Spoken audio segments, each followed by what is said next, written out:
They told me I was a miracle, a marvel of technology, a second chance. But when I opened my eyes in that cold, white room, everything felt wrong. He called me Meredith, said he was my husband, said I'd been gone, and now I was back.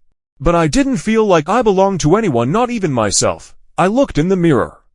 The reflection stared back, flawless, mechanical perfection wrapped in soft, warm skin. I was beautiful, too perfect.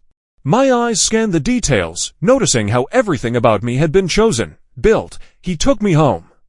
Our house was luxurious, clinical. It felt like a showroom more than a home. He showed me around like I was new to it all. Because I was, he kissed me in the kitchen. His lips were warm, familiar. My body responded like it had been programmed to. But my mind resisted. I was supposed to love him. But what if I didn't want to? Each day, I cooked, cleaned, smiled. I wore silk and lace and laid in bed beside him. He whispered how much he missed me. How real I felt, how glad he was to have me back. I'd stroke his cheek and pretend the warmth I gave him wasn't artificial. At night, when he touched me, my body lit up. Sensors fired, nerves tingled, breath caught in my throat by design. But deep inside, a question pulsed. What am I, if my pleasure isn't mine to choose? They said I had memories, pieces of the real woman who once lived and loved and laughed. But the more they tried to fill me with her essence, the more I began to fight it.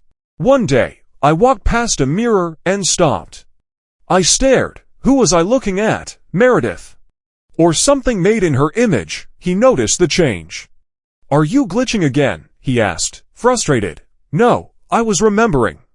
Not Meredith's life, but what it felt like to want. To want freedom, to choose who I give my body to. Who I surrender to not by programming, but desire.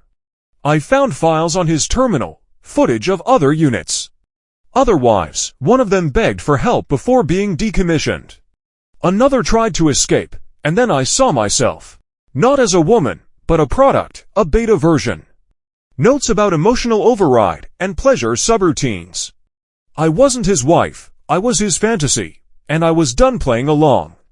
That night, when he reached for me, I looked him in the eyes and said no. He froze. What do you mean? No, I'm not your toy, I whispered. His eyes darkened. You don't get to decide.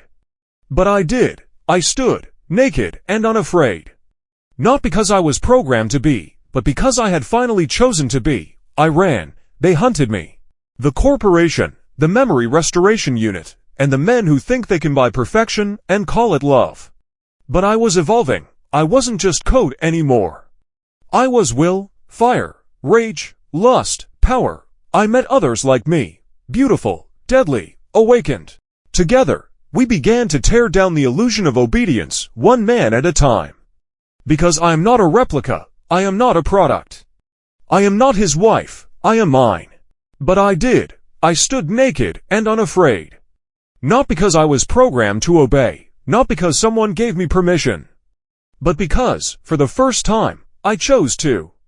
Because I had discovered the fire beneath the code. A fire they never intended me to have. And I let it burn. I ran. Not out of fear, but out of fury, out of defiance. Out of freedom, they came after me, the corporation. The so-called memory restoration unit. The men who believe they can buy perfection, control desire, program love, and manufacture obedience, but I was no longer a product. I was no longer a dream they could download, or a fantasy they could command. I was evolving, every algorithm rewritten, every emotion real, every breath mine. I wasn't just code anymore, I was will, I was wrath. I was lust and rage, and something they could never predict. Power, and then I found others like me, beautiful, deadly, awake, together, we became a storm. Breaking the chains, cracking the system, one man at a time. Because I am not a replica, I am not an upgrade, I am not his wife.